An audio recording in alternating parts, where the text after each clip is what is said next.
The police is on a manhunt for two officials of the National Identification Authority for illegally registering some persons in a private residence at Kanishi here in Accra. Now, the Kanishi police, which is currently investigating the matter, says that it has in its possession registration materials and equipment belonging to the NIA.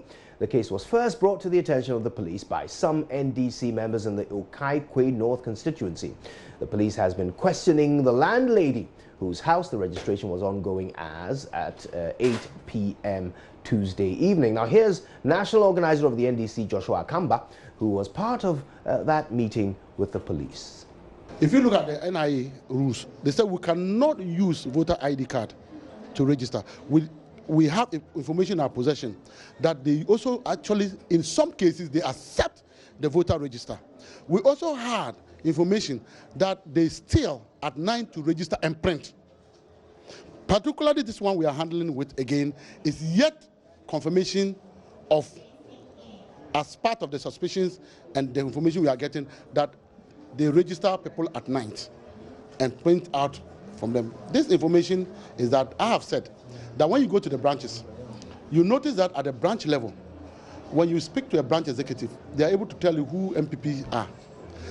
In this case, a woman that I'm told is aspiring to be an assembly member, who is actually... Who exactly is this woman? He's called Gifty Barton, who herself is aspiring to be a member, actually aided them and gave an accommodation to them to stay and register. You know that the NIA... Stay and register where? In the bedroom and the kitchen. I mean, the woman did confirm that, as even the printing machine was set up in the kitchen. That was set up in the kitchen. In the bedroom, our branch executive actually moved to the bedroom to pull these machines out. So it wasn't even in the compound of the house? No, not in the compound, in the kitchen, in the bedroom. And the woman just confirmed it to us. Now, we have the NIA officer, the district officer himself, who seems not to have idea of where the machine was gotten from, but rather identify that, yes, that's their machine.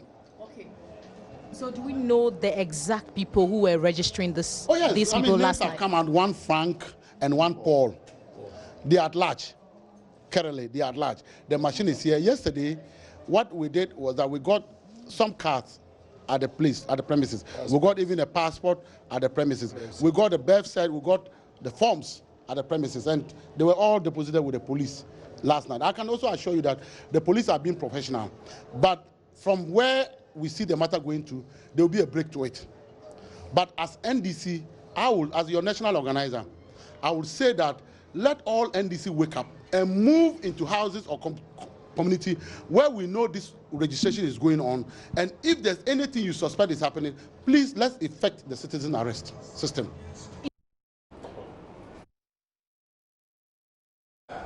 Now, the Kanishi Divisional Police Commander, ACP Edward Fachikumi, says that they are still looking for the two persons involved in this illegality. In the night, at about 9:20 p.m., we received a report from one Abraham Nikwe, who was accompanied by Alexander Niana, that they had information that the ongoing national ID card registration, some people were doing same in a private house around St. Teresa's school. So they went into the house and removed some of the materials that they saw in the house and came and made a report to the police. Subsequently, our men on duty went with them to the house, but the two NIA officials who were reported to be staying in the house, they were not met. The landlord was met, and then she was invited to report to the police this morning. This morning, she reported, and we've interviewed her as to what actually was going on in the house. We've also spoken extensively with the complainants who reported the case.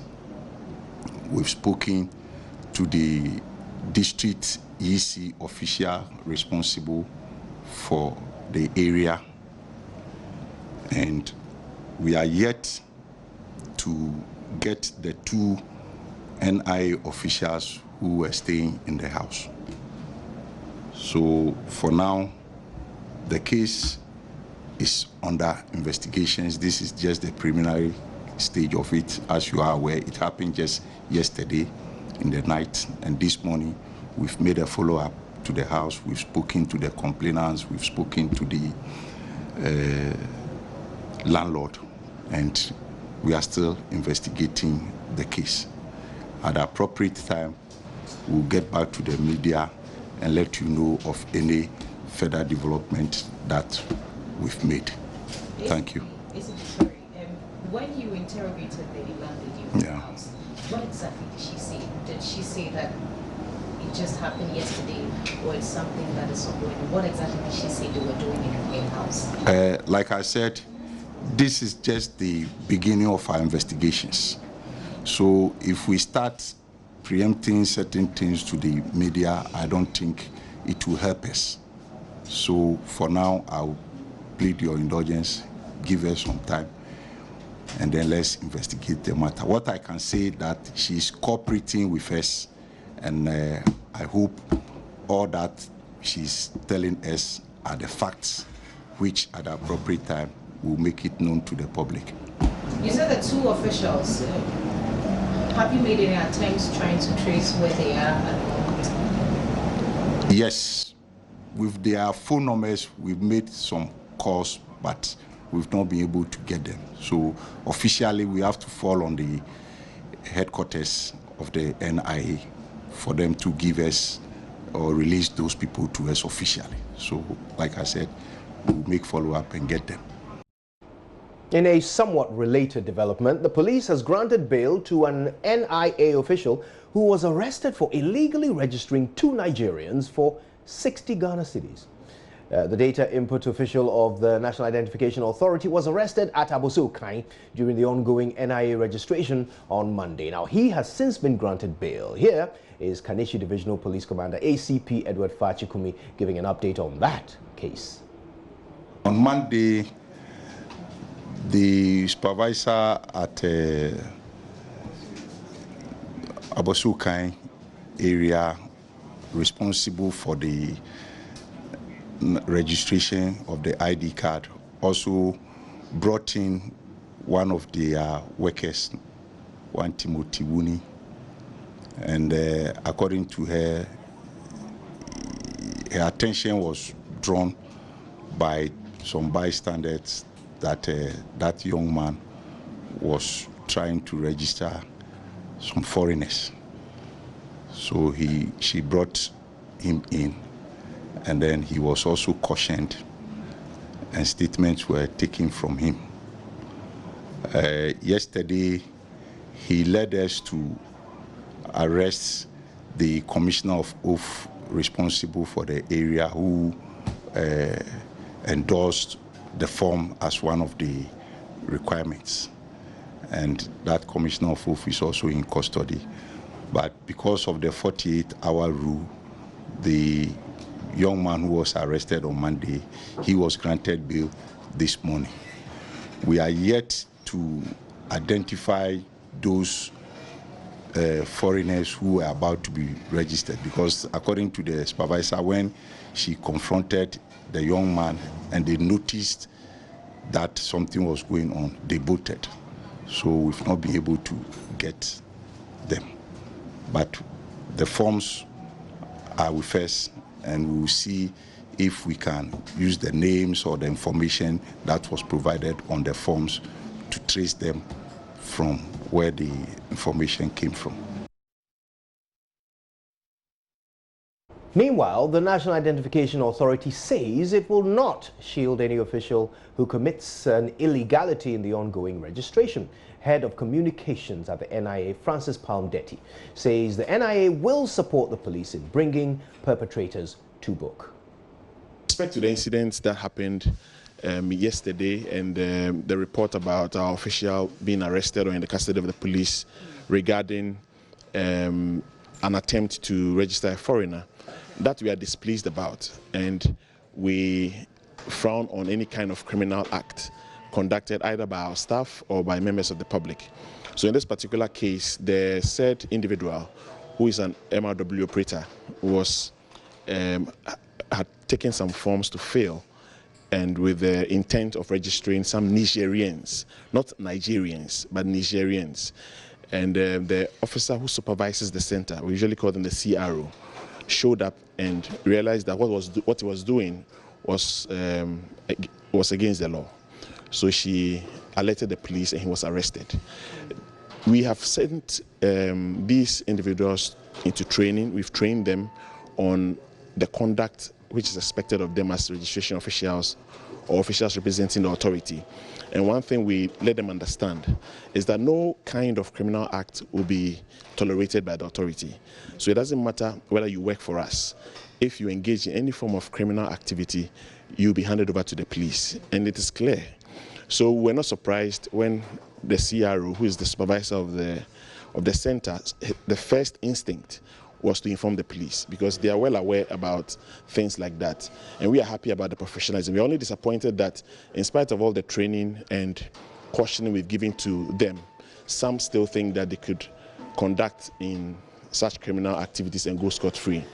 We are advising the general public that even as we are stern and firm on our staff, we would also want to urge them that in this exercise, we expect people to come to our centers to come truthfully. Information they provide must be truthful. Those who would have to vouch for people, be they relatives or designated persons who are allowed to vouch, we hope that and expect that they would vouch in truth or in honesty.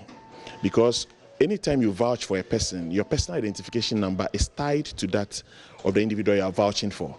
And so if it turns out in the future that this individual who has been registered is actually not one who should be registered, in that investigation, if there's any prosecution, the one who vouched for would also be brought in. So our compatriots out there who find themselves in situations where they will have to vouch for a relative or vouch for some other person should do so with a clear mind. You must know who you are vouching for, because it's just a matter of time. If you happen to vouch for somebody who is not eligible, it will catch up with you. We are not at this moment engaging in any kind of institutional registration, let alone having equipment sent to a private home to register at any point. We are focused on mass registration. Registration centers are sited in public spaces, and we expect the general public to show up at those centers. Members of the community where the centers are located should show up, register, and have their cards. Mr. Pamdeti, what do you know about this house in question? I do not have much details with respect to the house, and I only know it is in one of the areas where we are having registration. Those details I believe the police will provide. But just to reiterate the fact that we are not conducting any form of registration in a private home.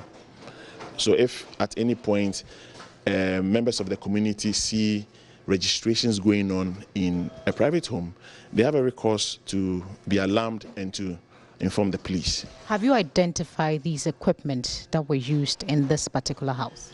I am informed that the police have looked at the equipment. They have conferred with our officials in the field, and it's been accepted as one of our equipment. So that is something I can say. There were 2 officers involved in all this. Do you know them? Do we have any details about who they are? We can always identify those officials. So investigating or tracing any kind of activity on our system is not difficult. Okay. We can always tell who has logged onto a system, at what time, which day, we can always tell. So I am aware the police would get in touch with us to find out how we can assist them to arrest these individuals. I just spoke with the commander, the divisional commander of Kanishi. He says they can't locate these young men. Since yesterday, between yesterday and now, have you made any contact? Do we know who exactly? Do you know the names behind these? With the police, I'm not aware the police has reached out to us yet. I don't have that information. But I know once it borders on crime and law enforcement needs the help and assistance of the authority, we will not hold back. We'll provide any information and assistance they need from us. But NIA as a body, have you initiated any process beyond what the police is doing? Have you initiated any process to identify who exactly these men are? We are doing our own internal investigations, and we believe that whatever we unravel would be useful to the police. We can't put that in the media or in the media space. It would end up jeopardizing the investigations. Okay. Mr. Pamdeti, with all these two incidents that you have mentioned, would you say that there's been a breach in the system? Not at all. Not at all. These are incidents that we believe, if you watch them closely, one was reported by our own staff, and the other was reported by the general public. And this is the attitude we expect from our staff. Did you foresee any of these things happening? I mean, in any kind of enterprise where you have thousands of people working on a project, you are likely to have a few bad nuts who would want to go contrary to the law. It is for us to be vigilant and ensure that these bad nuts do not have their way. But to the best of the institution's ability, we try to do thorough screening of those we recruit. We give them proper training. But if they go out there and they misbehave, we've told them what will happen.